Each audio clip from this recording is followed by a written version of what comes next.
this is Dr. Diane from the Shenandoah Valley Discovery Museum. Thank you for joining me for Storytime today. We are going to be exploring fairy tale STEAM, and as part of that, we are going to be looking at the story of Rapunzel. I've got my Rapunzel tower and my Rapunzel here with me.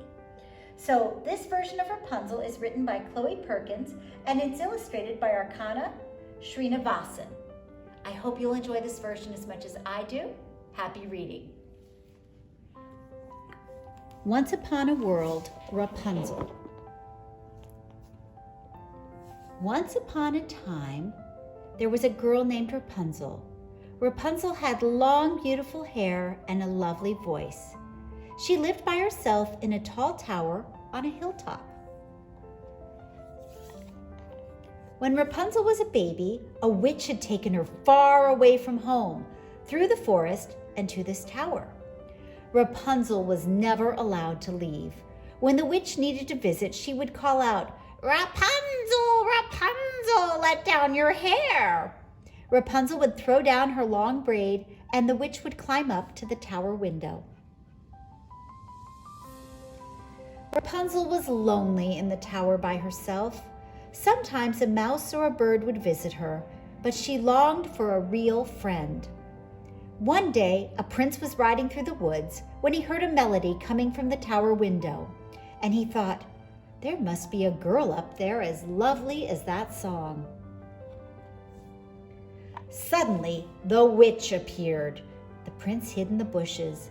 He watched her call for Rapunzel and then climb up her hair. The prince waited for the witch to leave, and then he too called, "Rapunzel, Rapunzel, let down your hair." Rapunzel let down her hair, but when she saw the prince in the window, she gasped. "Who are you?" she asked. The prince bowed and introduced himself. Then he and Rapunzel began to talk. They talked for hours. Rapunzel told the prince about life in the tower, and the prince listened. He was falling in love. The prince began to visit Rapunzel every day. She loved when he told her stories about the outside world. He talked about his horses and the beautiful streams he liked to walk along and the little village nearby. Rapunzel wished she could see what was beyond her tower.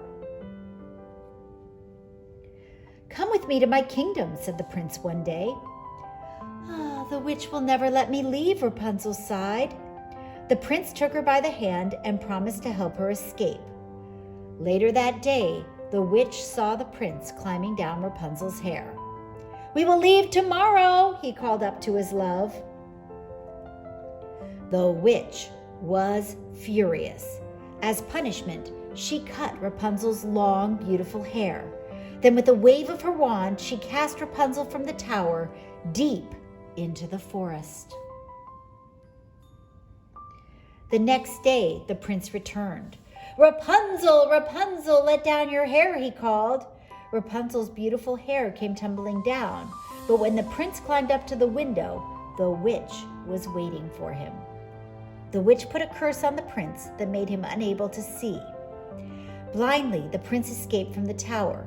He called Rapunzel's name, but she was too far away to hear him. He wandered the forest, searching for his lost love.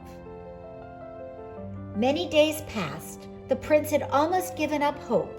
Then one day, he heard a lovely melody. It was Rapunzel. He was sure of it. "Rapunzel!" he called out. Reunited, Rapunzel and the prince embraced. When Rapunzel learned that the witch's curse had made the prince blind, she wept and wept. But as Rapunzel's tears fell onto the prince's face, something magical happened. Her tears broke the witch's curse. The prince could see again. Rapunzel and the prince returned to his kingdom. There, far from the witch's tower, they lived happily ever after.